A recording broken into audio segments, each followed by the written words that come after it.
तीन हाली ई लेके हो चुकल चोरी। ई लेके 3 हाली चोरी हो गई। तबो कोनो शासन नहीं खेती कर सकत प्रशासन।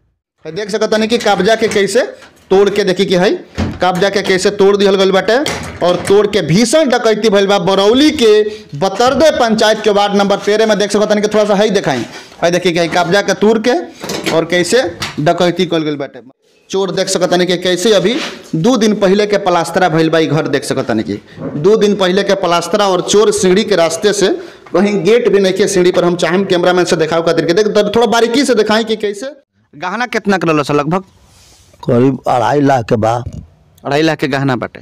65,000 नकदी बाटे। नकदी बा और बेडशीट बाटे, कंबल बाटे और शादी ब्याह खातिर जौन साड़ी किनारे वाला कपड़ा किनारे वाला सब चोरी हो गइल। सब चोरी हो गइल बा, टोटल चोरी हो गइल बा। आ कोनो कार्रवाई धर पकड़ ना भइल। हमरा बुझाता प्रशासन कुछ मिली भगत बुझाता हमरा।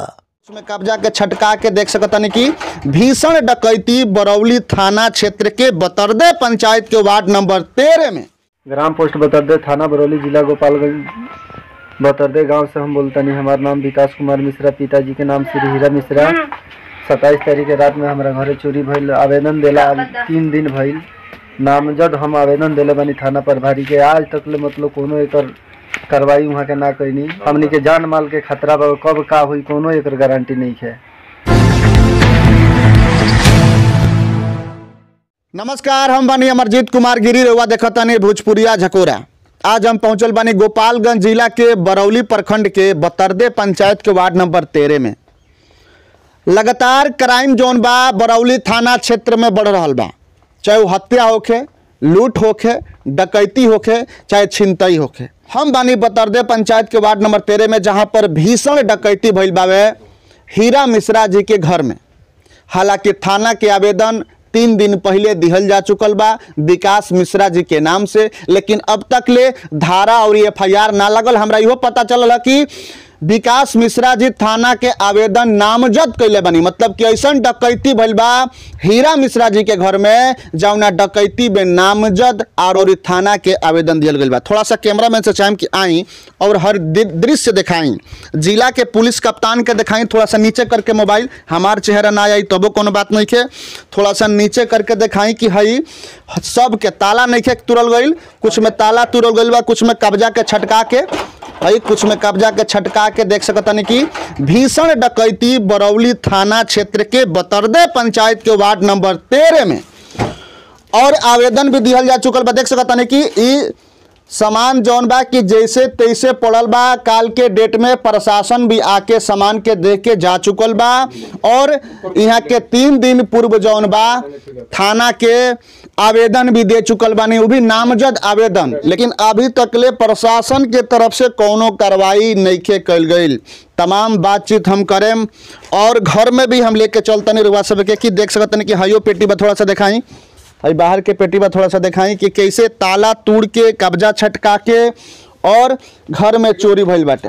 अब हम बात करें हीरा मिश्रा जी बानी ए घर के मालिक। कब के घटना हुई? परसों शाम के रात में। तो रउआ लोगन तो नामजद आवेदन देला बनी थाना के? हाँ, नामजद बनावल गइल बा। आरोपी लोग नामजद बनौले बने, लेकिन अब तक ले थाना FIR ना कइलस। ये भी हमें तो कुछ ना भइल, केहू को धर पकड़ ना भइल। क्या मांग करें थाना से? थाना से मांग करें कि हम आवेदन दिले बनी, एकर नाम दिले बनी। हमारा घर में डकैती करे बोलो, चोरी थोड़े करे बोलो।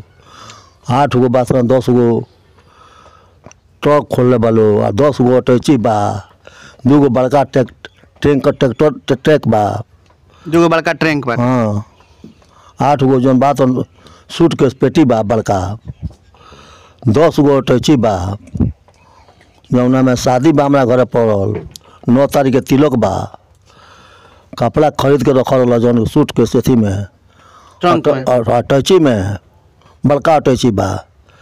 जबकि 2 आदमी से उठी, 1 आदमी से लेकर उठ सकत। सब ले गइल बा लोग। सारा कपड़ा झाड़ के जितना नामी कपड़ा बा, साड़ी बा, कम्बल बा, 28 गो बेडशीट बा, 5 गो कमर बा नया। करीब गहना वाना भी चोरी भइल बाटे? हाँ, गहनो चोरी भइल बा। नगद कितना रहला? 65,000 रुपया नकदी रहल। गहना कितना के रहल लगभग? करीब 2.5 लाख के बा। 2.5 लाख के गहना बाटे, 65,000 नकदी बाटे, नकदी बा और बेडशीट बाटे, कंबल बाटे, और शादी ब्याह खातिर जौन साड़ी किनाए रहला, कपड़ा किनाए रहला, सब चोरी हो गइल। सब चोरी हो गइल बा, टोटल चोरी हो गइल बा। और फुला बर्तन जौन बात 2 सीट 2 गो लड़का के तिलक में चढ़ल रह, सारा बोरा में बांधल रह, सब ले गइल बा लोग। वो स्टील के खुदरा खुदरी छोड़ देले बा लोग। तो रउआ नामजद आरोपी बनौले बनी, माने कामना आधार पर रउआ नामजद बनौले बनी? का रउआ पहले से शक रहला? शक रहल, ओकरा पूर्व में भी हमरा घर में ढुकल रहे, चोरी कैले रहे, कोनो सुनवाई ना भेल, दरखास्त पुदरवा रहे। अच्छा, पहले भी रउआ घर में चोरी भइल बाटे, डकैती भइल बा? चोरी भइल बा तो ओकरे कार्रवाई ना भइल ना। तो अभी का उम्मीद करता नहीं कि अभी का थाना प्रभारी न्याय करी? हाँ, हमरा तो वही बुझाता कि मिली भगत बुझाता जे होई का दुनिया, आ कोनो कार्रवाई धर पकड़ ना भइल। हमरा बुझाता कि प्रशासन कुछ मिली भगत बुझाता हमरा। चलिए हम लेके चलता नहीं सीधे घर के अंदर और दिखाओ तानी कि चोर घर के अंदर कैसे प्रवेश कैले बा। देख सकता नहीं कि अगला महीना में एक घर में शादी बा, एक के चलते 9 फरवरी के घर में शादी बाटे, एक के चलते घर में रंगाई पोताई के काम चलताटे, सामान वामान सब अस्त व्यवस्थ पड़ रहा। यही मौका के फायदा उठा के चोर देख सकता नहीं कि कैसे अभी 2 दिन पहले के प्लास्तरा भइल बा। घर देख सकता नहीं कि 2 दिन पहले के प्लास्तरा, और चोर सीढ़ी के रास्ते से, कहीं गेट भी नहीं के सीढ़ी पर। हम चाहें कैमरामैन से दिखाओ खातिर के देख थोड़ा बारीकी से दिखाएं कि कैसे ये 2 दिन पहले के प्लास्तरा पर चोर सीढ़ी के रास्ते छत से घर में घुस के और डकैती कैले वालों देख सकते। भीषण डकैती बरौली में, ये छोटा मोटा डकैती ना कहल जाई, एकरा के भीषण डकैती कहल जाई, जहां पर अभी तक ले कोनो कार्रवाई नइखे भइल थाना प्रभारी के तरफ से, प्रशासन के तरफ से। हालांकि लगातार परिवार के लोग थाना के संपर्क में, बाकी भाई अभी तक ले कार्रवाई काहे ना भइल। देख सकता नहीं कि छत हो गई। अब यही रास्ता से जौन बाकी चोर के आगमन भइल बाटे, और चोर यही रास्ता से पहुंचल बा और सीधे जौन बाकी घर में पहुंचल बाटे। एक जगह नहीं कि अब हमने के घर में पहुंचल बानी सन, कुछ सामान बाहर उठा के लेके गइल बाटे, पीछे घर के पीछे हमने के देखौनी सन। अब देखी घर के अंदर बानी सन, मतलब कि एगो रूम में बानी सन। ये घर के देख सकता नहीं कि सब जौन बाकी निकाल के खोल के सब सामान गहना गुड़िया कपड़ा लत्ता सब गायब बार हुआ। देख सकता नहीं है, सब तूर के छटका के सब देख सकता नहीं कि अटैची सब खाली हो चुकल बा। मतलब भीषण डकैती भइल बाटे बरौली थाना क्षेत्र के बतरदे पंचायत के। देख सकता नहीं कि हई ट्रंक बाटे, ट्रंक से भी जितना महंगा महंगा साड़ी कंबल बेडशीट सोना चांदी गहना और नगदी रुपया सबके चोरी हो चुकल बा, डकैती हो चुकल बा। और लगातार परिवार हई देखाई, हई देख सकता नहीं कि कब्जा के कैसे तोड़ल गइल बा। हई देखिए कब्जा के कैसे तोड़ल गइल बा। हई थोड़ा सा है ना दिखाई, नीचे दिखाई, और देख सकता नहीं कि कब्जा के कैसे तोड़ के देखी कि हई कब्जा के कैसे तोड़ दिहल गइल बाटे। और तोड़ के भीषण डकैती भइल बा बरौली के बतरदे पंचायत के वार्ड नंबर 13 में। देख सकता नहीं कि थोड़ा सा हई दिखाई, हई देखिए कि कब्जा के तोड़ के और कैसे डकैती कल गइल बाटे। मतलब जब चोरी भइल घर में तेरे वाले उनका कहाँ रहनी? सुतर रहनी सन। सुतर रहनी लोग, तेरे वाले उनके पता ना चलल कि घर में चोरी होता चाहे डकैत आइल वाले सन? ना, अब बाहर से कमाड़ी बंद कर दह रहे। बाहर से कमाड़ी बंद कर दिया रहे।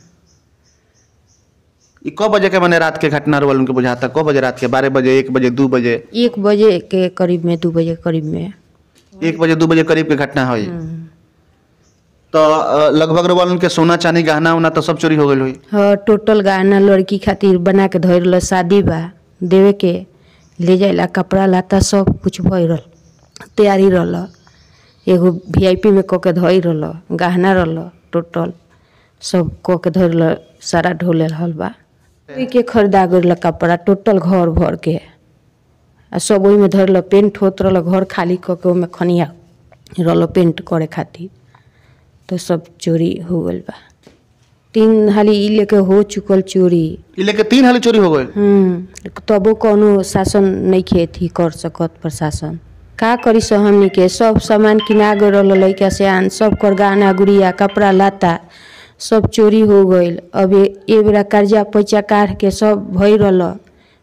अब कौन उपाय बा जे आगे चल के शादी ब्याह में आई, जे आदमी लगाई करी ब्याह शादी के, कहाँ से ले आई? बिल्कुल घर के महिला बानी बताओ तनी, भावुक बानी बताओ तनी कि कर्जा पैसा काट के जैसे तैसे हमनी के सब सामान के व्यवस्था कैले रहनी सन। साड़ी हो गई, गहना हो गई, लेकिन चोरी हो गई और ये तीसरा बार घर में चोरी भइल बाटे। सबसे बड़ा सवाल बा कि ये घर में तीसरा बार डकैती भइल बा।